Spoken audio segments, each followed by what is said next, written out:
എല്ലാവർക്കും നമസ്കാരം. ഞാൻ ഡോക്ടർ വിഷ്ണു സതീഷ്. 6 മുതൽ 8 മണിക്കൂർ വരെ ഉറങ്ങുന്നത് നമ്മുടെ ശരീരത്തിന് ഒരുപാട് ബെനിഫിറ്റ് നൽകും.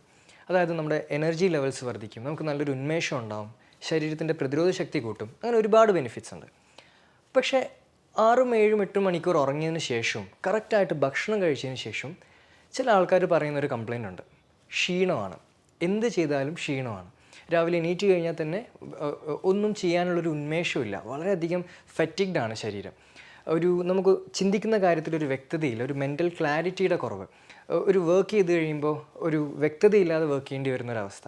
ഇങ്ങനെയുള്ള കംപ്ലയിൻറ്റ്സ് പലരും പറയാറുണ്ട്. സോ എന്തുകൊണ്ടാണ് നിങ്ങൾക്കൊരു എപ്പോഴും ക്ഷീണം ഉണ്ടാകുന്നത്, അല്ലെങ്കിൽ ഈ ഫെറ്റിഗ് എന്ന് പറയുന്ന ഒരു കണ്ടീഷൻ എന്തുകൊണ്ടാണ് നമ്മുടെ ശരീരത്തിൽ ഉണ്ടാകുന്നത് എന്നതിൻ്റെ ചില റീസൺസാണ് ഞാൻ ഈ വീഡിയോയിൽ എക്സ്പ്ലെയിൻ ചെയ്യുന്നത്.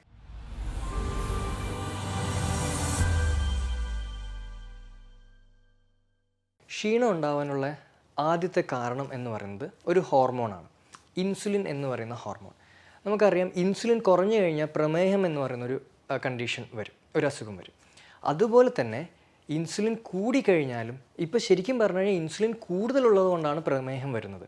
അതായത് ഇൻസുലിൻ റെസിസ്റ്റൻസ് എന്ന് പറയുന്നൊരു കണ്ടീഷനാണ് പ്രമേഹം, അതുപോലെ തന്നെ സ്ത്രീകളിൽ ഉണ്ടാകുന്ന PCOD, ഈ ഗർഭാശയത്തിൽ മുഴയുണ്ടാകുന്ന കണ്ടീഷൻസ്, ഇങ്ങനെയുള്ള അസുഖങ്ങൾ ഉണ്ടാക്കുന്നത് ഇൻസുലിൻ റെസിസ്റ്റൻസ് എന്ന് പറയുന്ന ഒരു കണ്ടീഷനാണ്. എന്താണ് ഈ ഇൻസുലിൻ റെസിസ്റ്റൻസ്? നമ്മുടെ ശരീരത്തിൽ ഇൻസുലിൻ്റെ അളവ് കൂടുന്നു. എന്തുകൊണ്ടാണ് ഇൻസുലിൻ്റെ അളവ് കൂടുന്നത്?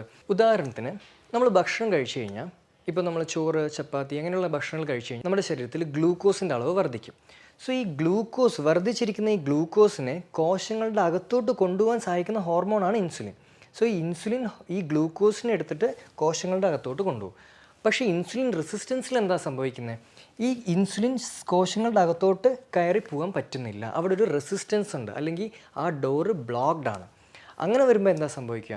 ഈ ഇൻസുലിനും ഗ്ലൂക്കോസും രണ്ടും ബ്ലഡിൽ തന്നെ, രക്തത്തിൽ തന്നെ കെട്ടിക്കിടക്കും. അതായത് നമ്മളൊരു പഴഞ്ചൊല്ല് പറയാറുണ്ടല്ലോ, വെള്ളം വെള്ളം സർവത്ര തുള്ളി കുടിക്കാനില്ലത്ര എന്നൊരു കണ്ടീഷനാണ് ഇവിടെ വരുന്നത്. അതായത് ശരീരത്തിൽ ഒരുപാട് ഗ്ലൂക്കോസും ഇൻസുലിനും കൂടിക്കൊണ്ടിരിക്കുകയാണ്, പക്ഷേ കോശങ്ങളുടെ അകത്ത് ഒട്ടും തന്നെ അവൈലബിലിറ്റി ഇല്ല. അപ്പോൾ കോശങ്ങളുടെ അകത്ത് ഗ്ലൂക്കോസ് കിട്ടിയില്ലെങ്കിൽ എനർജി ഉൽപ്പാദിപ്പിക്കാൻ പറ്റില്ല, ആൾക്കാർക്ക് വളരെയധികം ക്ഷീണം അനുഭവപ്പെടും. സോ ഈ ഇൻസുലിൻ റെസിസ്റ്റൻസ് എന്ന് പറയുന്ന ഈ ഒരു കണ്ടീഷൻ ഉണ്ടായിക്കഴിഞ്ഞാൽ അതിഭയങ്കരമായിട്ടുള്ള ഫറ്റിഗ്നെസ് ശരീരത്തിലുണ്ടാകും.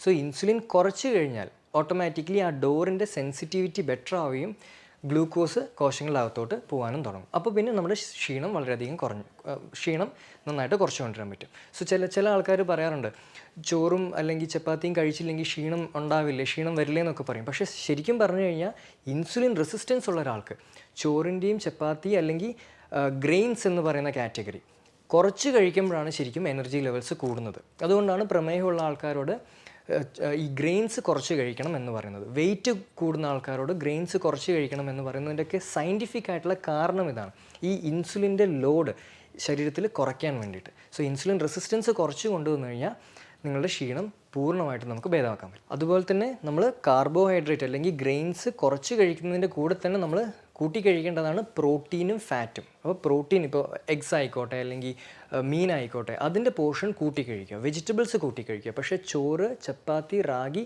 ഇങ്ങനെയുള്ള ധാന്യങ്ങൾ, ഗ്രെയിൻസിൻ്റെ അളവ് നന്നായിട്ട് കുറയ്ക്കുക. സോ ഇൻസുലിൻ റെസിസ്റ്റൻസ് കുറയും, നിങ്ങളുടെ എനർജി ലെവൽ നന്നായിട്ട് കൂടും. സോ ശരീരത്തിൽ ഉയർന്നു നിൽക്കുന്ന ഇൻസുലിനാണ് ക്ഷീണം ഉണ്ടാക്കുന്നത്. അതാണ് ആദ്യത്തെ കാരണം.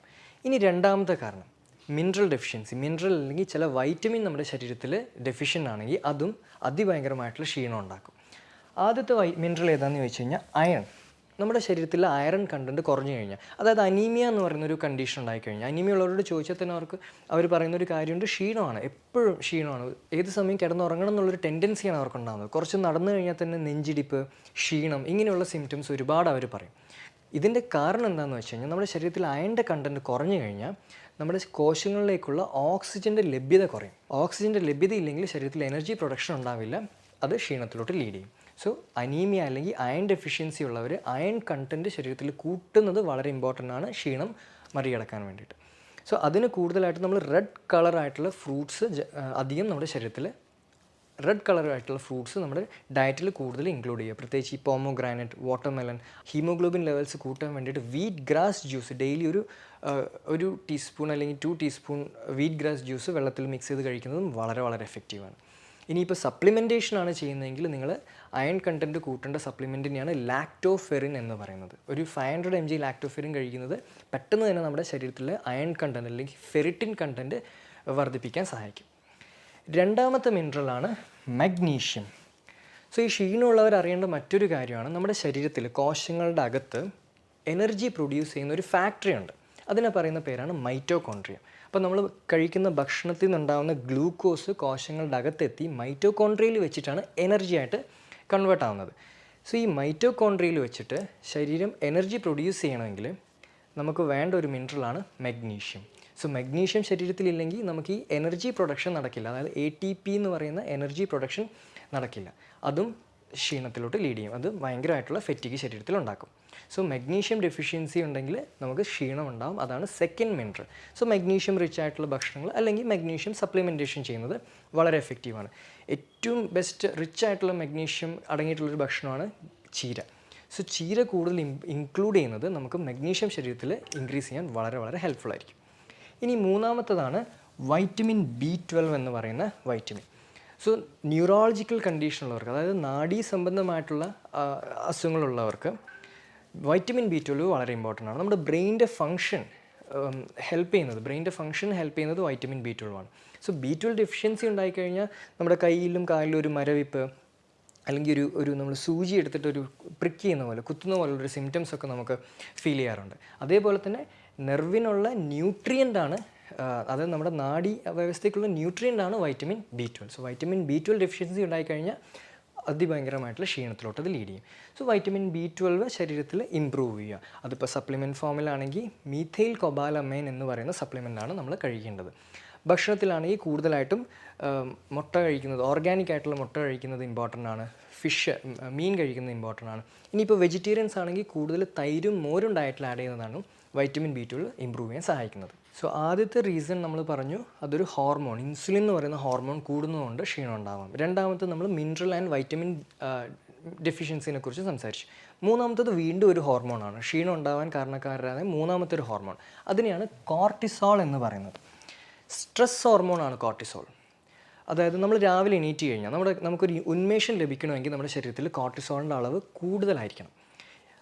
അതുകൊണ്ട് തന്നെ ചിലവർ പറയും രാവിലെ എണീറ്റ് കഴിഞ്ഞാൽ ക്ഷീണമാണ്, പക്ഷേ ഞാനൊരു കോഫിയൊക്കെ കുടിച്ച് കഴിഞ്ഞാൽ എനിക്ക് നല്ലൊരു എനർജി ലെവൽ കിട്ടുന്നുണ്ട്. ഇത് കോർട്ടിസോളിൻ്റെ ലഭ്യത ശരീരത്തിൽ കുറയുന്നതുകൊണ്ടാണ്.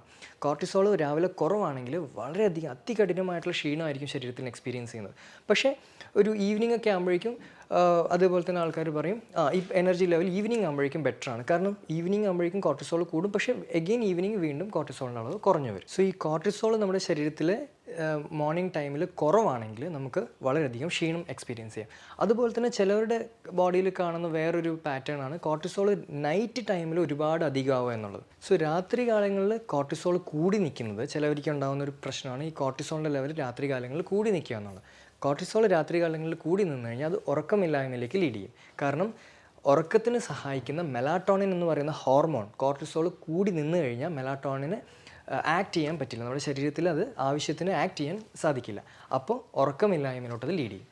സോ ഈ കോർട്ടിസോൾ ഉണ്ടാകുന്ന വേരിയേഷൻ, ഈ up and down variation balance ചെയ്യാൻ സഹായിക്കുന്ന ഒരു നാച്ചുറൽ ആയിട്ടുള്ളൊരു ഔഷധ സസ്യമാണ് അശ്വഗന്ധ. സോ അതുകൊണ്ടാണ് അശ്വഗന്ധ കഴിക്കുന്നവർക്ക് ഉറക്കത്തിലുണ്ടാകുന്ന വേരിയേഷൻസ് ഇമ്പ്രൂവ് ആവുകയും അതുപോലെ തന്നെ അവരുടെ എനർജി ലെവലിൽ ഒരുപാട് ഇമ്പ്രൂവ്മെൻറ്റ് കിട്ടുകയും ചെയ്യുന്നത്. ഓക്കെ, സോ അങ്ങനെ 3 കാര്യങ്ങളാണ് മെയിനായിട്ടും പറയുന്നത്. ഒന്ന്, ഇൻസുലിൻ റെസിസ്റ്റൻസ്, ശരീരത്തിൽ ഇൻസുലിൻ എന്ന് പറയുന്ന ഹോർമോൺ കൂടുമ്പോഴുണ്ടാകുന്ന പ്രശ്നം ക്ഷീണത്തിലോട്ട് ലീഡ് ചെയ്യും. മിനറൽ ഡെഫിഷ്യൻസീസ് ഉണ്ടെങ്കിൽ ക്ഷീണം ഉണ്ടാകാൻ ചാൻസ് ഉണ്ട്. സ്ട്രെസ് ഹോർമോൺസിലുണ്ടാകുന്ന വ്യത്യാസവും ശരീരത്തിൽ സിവിയർ ആയിട്ടുള്ള ക്ഷീണം അല്ലെങ്കിൽ ഫെറ്റിഗ് എന്ന് പറയുന്ന അവസ്ഥയിലോട്ട് ലീഡ് ചെയ്യാനുള്ള ചാൻസസ് ഉണ്ട്. സോ നമ്മുടെ അസുഖം എന്താണെന്ന് കണ്ടുപിടിക്കുക, കറക്റ്റായിട്ടുള്ള ഡയഗ്നോസിസ് മനസ്സിലാക്കിയാൽ തന്നെ 50% ട്രീറ്റ്മെൻറ്റ് അവിടെ തന്നെ ഓവറാണ്. സോ നിങ്ങളുടെ ശരീരത്തിൽ ക്ഷീണം ഉണ്ടാവാനുള്ള കാരണം എന്താണ് എന്നത് കണ്ടുപിടിക്കുക എന്നുള്ളതാണ് ഏറ്റവും ഇമ്പോർട്ടൻ്റ് ആയിട്ടുള്ള കാര്യം. സോ ഒരുപാട് കാരണങ്ങളുണ്ടെങ്കിലും മെയിനായിട്ട് ഒരു 80% ആൾക്കാരിൽ കാണുന്ന 3 റീസണാണ് ഞാൻ മെയിനായിട്ട് ഇവിടെ ഡിസ്കസ് ചെയ്തിട്ടുള്ളത്. സോ ഈ കാരണം കണ്ടുപിടിച്ച് അതിന് കറക്റ്റായിട്ടുള്ള ട്രീറ്റ്മെൻറ്റ് കൊടുക്കുക എന്നുള്ളതാണ് ക്ഷീണം ഓവർകം ചെയ്യാൻ ഏറ്റവും ഇമ്പോർട്ടൻ്റ് ആയിട്ട് വേണ്ട കാര്യമെന്ന് പറയുന്നത്. ന്യൂട്രീഷൻ ശ്രദ്ധിക്കുക, ഹോർമോൺസിലുള്ള വ്യത്യാസങ്ങൾ ശ്രദ്ധിക്കുക, അതുപോലെ തന്നെ സ്ട്രെസ്സ് മാനേജ് ചെയ്യാൻ ശ്രദ്ധിക്കുക. ഇത് നമ്മൾ പ്രോപ്പറായിട്ട് ചെയ്തു കഴിഞ്ഞാൽ ക്ഷീണം എന്ന് പറയുന്ന ആ ഒരു കണ്ടീഷൻ നമുക്ക് പെട്ടെന്ന് തന്നെ ഓവർകം ചെയ്യാൻ പറ്റും. മറ്റൊരു വീഡിയോയുമായി കാണുന്നവരെല്ലാവർക്കും നന്ദി, നമസ്കാരം.